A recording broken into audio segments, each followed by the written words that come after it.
দেখছেন নিউজ 18 বাংলা। আপনাদের সঙ্গে রয়েছি আমি সোনিয়া। মধ্য গগনে একেবারে মহোৎসব, প্রাণের পুজোর মহাষ্টমী আজ। আর নিউজ 18 বাংলার সকল দর্শককে মহাষ্টমীর অনেক অনেক শুভেচ্ছা। সকলের পুজো খুব ভালো কাটুক, কারণ অষ্টমী এলে কোথাও গিয়ে আমাদের মনে হয় যে যা কিছু ভালো সব না বড্ড তাড়াতাড়ি শেষ হয়ে যায়, তাই না বলুন? এই সবে পুজো শুরু বা পুজো আসছে, সেটাই ভালো লাগে। মহাষ্টমী মানেই তো নবমী, তারপর দশমী, কিন্তু চেটে পুটে সবটা উপভোগ করতে হবে। নতুন জামা কাপড় পরতে হবে, নতুন শাড়ি পরে বেরোতে হবে। আর শাড়ি মানেই প্রিয় গোপাল বিষয়। কেন এই কথা বলছি? তার কারণ আমার এই সুন্দর শাড়ি দিয়ে আমাকে সাজিয়েছে আমার পোশাক সৌজন্যে প্রিয় গোপাল বিষয়। প্রাণের পুজোর মহাষ্টমীতে সকাল থেকে পুষ্পাঞ্জলি, নানা পুজো আচার আয়োজন সবটা চলছে।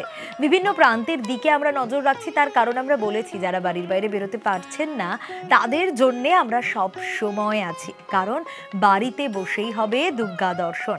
বিভিন্ন প্রান্তে যখন আপনাদের নিয়ে যাচ্ছি, এবার চলুন আপনাদের নিয়ে যাই মহিষাদল রাজবাড়িতে। মহিষাদল রাজবাড়ি মানেই আভিজাত্য, আর বরাবর বনেদিয়ানা আভিজাত্য ভরপুর মহিষাদল রাজবাড়িতে। মহিষাদল রাজবাড়ির পুজো বছরের পর বছর ধরে চলে। মহাষ্টমীর অঞ্জলি 250 বছরের পুরনো পুজো এই মহিষাদল রাজবাড়ির। আর পুণ্যার্থীদের ভিড় তাও দেখা যাচ্ছে। সুজিত রয়েছে আমার সঙ্গে। সুজিত, 250 বছর ধরে এই পুজো হচ্ছে, অর্থাৎ বছরের পর বছর পার হয়ে গেছে। সেই জায়গায় এখন দর্শনার্থীরাও এসছেন মায়ের দর্শন করতে মহিষাদল রাজবাড়িতে। এখনকার ছবিটা কি?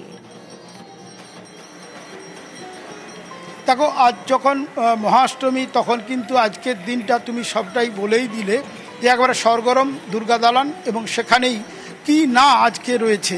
এবং বলা যায় যে আজকে আনন্দ উৎসব পুরো দুর্গা দালানে। সেখানে পুষ্পাঞ্জলি, অষ্টমীর ভোগ, আরতি সবটাই হয়েছে। এবং যে ছবি আমরাই একমাত্র নিউজ 18 বাংলা সরাসরি দেখাচ্ছি, সেখানে আমার সহকর্মী পিন্টুকে বলবো মায়ের রূপ দেখানো।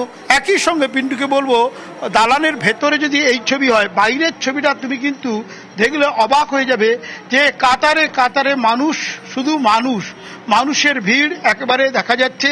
এবং সেই যে ভিড়টা, সেটা 250 বছরের এই প্রাচীন পুজোয় এটা নতুন নয়, কিন্তু দিনকে দিন বাড়ছে। বাইরে থেকে মানুষ আসছেন, সবাই আসছেন। কেমন লাগছে? খুবই ভালো। সারা জীবন এখানেই আসছি ছোট্টবেলা থেকে, তাই এখানে না আসলে পুজো আমাদের কোথায় থাকে? না, কলকাতায় থাকি, কিন্তু পুজোর সময় একদম এখানে। আর রাজবাড়ির পুজো মানে একদম আমাদের ছোটবেলার থেকেই। তোমার কেমন লাগছে? খুব ভালো লাগছে। আজকে ঠাকুর দেখছো সব? হ্যাঁ, এটা এখানেই প্রথম আসলাম। কেমন লাগলো? খুব ভালো। খুব ভালো বলছেন। এবং কি ভালো, সেখানে রাজবংশধর হরপ্রসাদ গর্গ এই প্রজন্মের বংশধর রয়েছেন, দেখাচ্ছেন তার সিনিয়র দাদাকে। দাদা বলবেন, তার আগে ভাই কি বলবে পুজোর আয়োজন নিয়ে? দেখুন, এটা তো খুবই প্রাচীন পুজো, 251 বছর হয়ে গেল। রানী জানকী শুরু করেছিলেন 1778। একেবারে মহিষাদল রাজবাড়ির যে ছবি আমরা দেখাচ্ছিলাম,